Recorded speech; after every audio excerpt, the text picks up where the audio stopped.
I had to be careful now.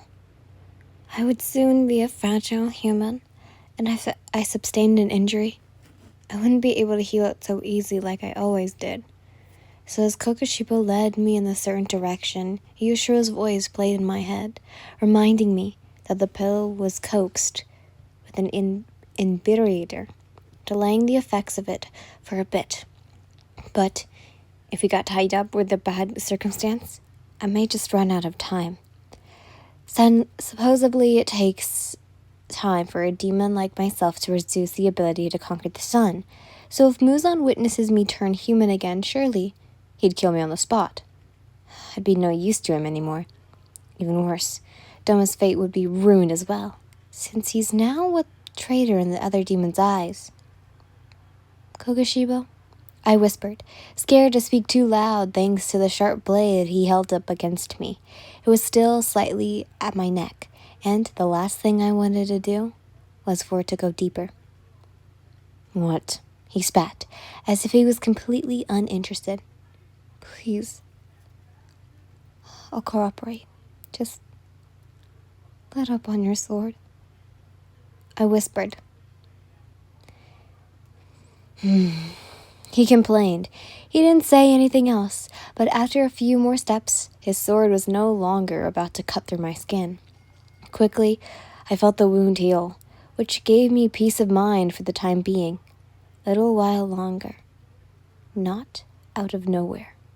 I heard the noise of a biwa, and we were in the presence of Muzan, Douma, and Akaza, and the woman with her instrument again. Kokoshibo pushed me into the floor, causing me to trip and hit the ground hard, sliding right up to Muzan's feet. The look of fear filled my eyes as I looked up at him. You disgust me, he begun. Your demonic scent is so weak. It's like you're more human than demon. Pathetic. I can't believe I have to absorb something like you. I began to get up, and I felt a hard foot push me back down onto the ground. Of course it was Kokoshibo. You know, I prefer shackles, I said, my blood beginning to boil. He didn't say anything. He just stepped on me harder, cracking some of my bones, causing me to wail. No, Kokoshibo, don't treat our pretty guest like that. Douma chimed in, being as charming as ever. He walked over to me, his face smug yet almost expressionless. God damn, he's good. It's as if he doesn't know me. Let up on your foot, will ya? Douma said to Kokoshibo as he walked over to us. Kokoshibo could only scoff and eventually took his foot off me as I scrambled to get closer to Douma. Don't, please. I began as tears streamed down my face. It was mainly thanks to my broken back, but it was now in the process of healing. Kokoshibo didn't even realize how easy he was making all of this. Douma, I am your wife.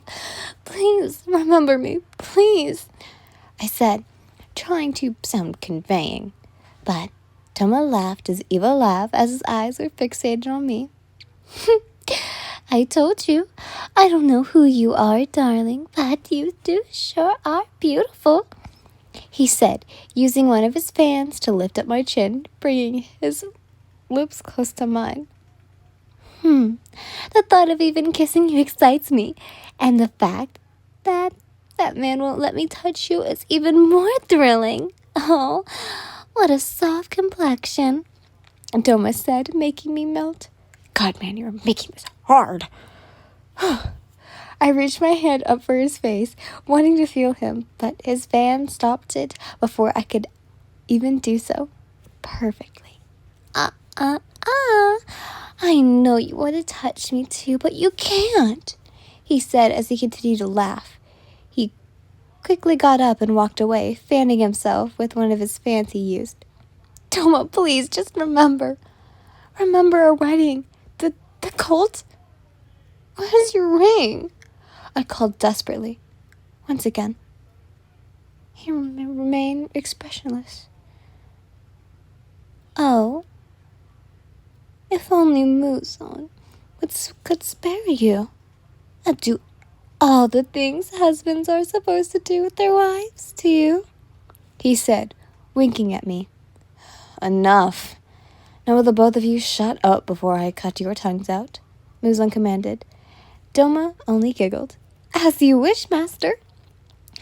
I looked at both of them in fear. I truly wondered if Douma hadn't reverberated back from his amnesia, if Muzan was buying all of this from Douma, or if I was being fooled. There was no way of me knowing. I just had to go along with the plan and hope that it wouldn't crumble between my hands. So I proceeded to complete the next step that Yusra had stressed would be one of the most important. I looked up, my eyes locking on the one demon with the biwa. Then I scanned the room for the best position I could be in. I knew this would get me hurt, so I braced myself for what and quickly tried to make a run for it. Akaza seemed to sense my desperation to flee, so I wasn't able to get far. But as he had pinned me down, I used all my strength to get myself to turn so that I was only one that could see Nakime. Sorry. "Shackle her now," Muzan ordered. Once again, cuffs bound by wrists and ankles. "God damn it," I muttered under my breath. I could tell something was changing in me. My tolerance to pain was weaker than it used to be, but I'd managed to complete the next step. That's when Douma stood beside me. He was the only other demon beside me that could see the Biwa woman. He's following the plan. He's to himself. "You're trapped now, darling. You can't run anymore," his icy breath said against my neck, tricking those around us. I felt stupid for getting turned on by his cold voice. This was definitely not the time, but I couldn't help but remember how infatuated I was when I first met him. It was as if being fear for my life made me fall in love with him even more. Yet I couldn't show it, so I used my emotions to get my advantage. Tears flowed out of my eyes as I begged Douma to save me. "Please, Douma. Douma, if you're in there, spare me from this," I said through tears. "Douma, I'm scared. You used to protect me. You used to love me." I yelled as Akaza cut me off. "Shut up! You are crazy. You were never that asshole's wife. All of you right now is my prisoner, and my token to rule this world the way I deserve. You can scream, cry all you want, but no one will save you from this," Muzan said, ignoring everything else being said. My eyes locked with his, plum red. There was no sign of remorse or mercy. They were just cold, dead. I figured people saw Douma as evil, but he was far from it. Even though he was a reckless demon, he wasn't a monster like Muzan. I realized that. Douma was a product of his upbringing, that Muzan had played into a cold-blooded beast, something that could never give up until he got everything he believed he deserved.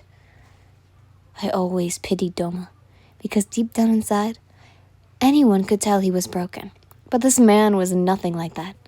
This man was a devil. When he got up and out of my face, I glanced at Nakime, and the sight almost made me gasp. There was a talisman covering her face, and no one had noticed. It was all going so perfect. Almost too perfect.